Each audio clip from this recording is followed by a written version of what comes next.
Virat Kohli team India కెప్టెన్గా, Ravi Shastri head కోచ్గా ఉన్నప్పుడు యోయో టెస్ట్ జట్టు ఎంపికకు ఒక ముఖ్యమైన ప్రమాణంగా ఉండేది. ఆ సమయంలో ఈ పరీక్షలో ఫెయిలైన ఆటగాళ్లను జట్టు నుంచి తప్పించేవారు. కానీ ఇటీవల వచ్చిన ఒక నివేదిక ప్రకారం కోహ్లీ, రవిశాస్త్రిల హయాం తర్వాత భారత పురుషులు క్రికెట్ జట్టులో ఫిట్నెస్ పరీక్షలు కేవలం మొక్కుబడిగా మారాయి. ఇవి ఇప్పుడు ఆటగాళ్ల ఎంపికకు ప్రామాణికం కాదని ఆ నివేదిక పేర్కొంది. కొందరు పెద్ద ఆటగాళ్లు యోయో, బ్రాంకో వంటి పరీక్షలు గాయాల ప్రమాదాన్ని పెంచుతాయని భావిస్తున్నారు. అందుకే వారు తమ శరీరాలను ఇతర పద్ధతుల్లో నిర్వహించుకోవాలని కోరుకుంటున్నారు. టైమ్స్ ఆఫ్ ఇండియా పత్రిక ఒక పత్రికా ప్రకటనలో ఇలా పేర్కొంది.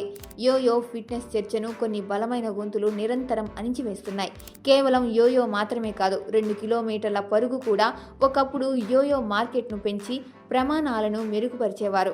కానీ ఇప్పుడు అది కేవలం ఒక సాధారణ పరుగుగా మారింది. ఎలాంటి ఫలితాలు లేనప్పుడు ప్రజలు దీన్ని ఎందుకు సీరియస్గా తీసుకుంటారు అని పేర్కొంది.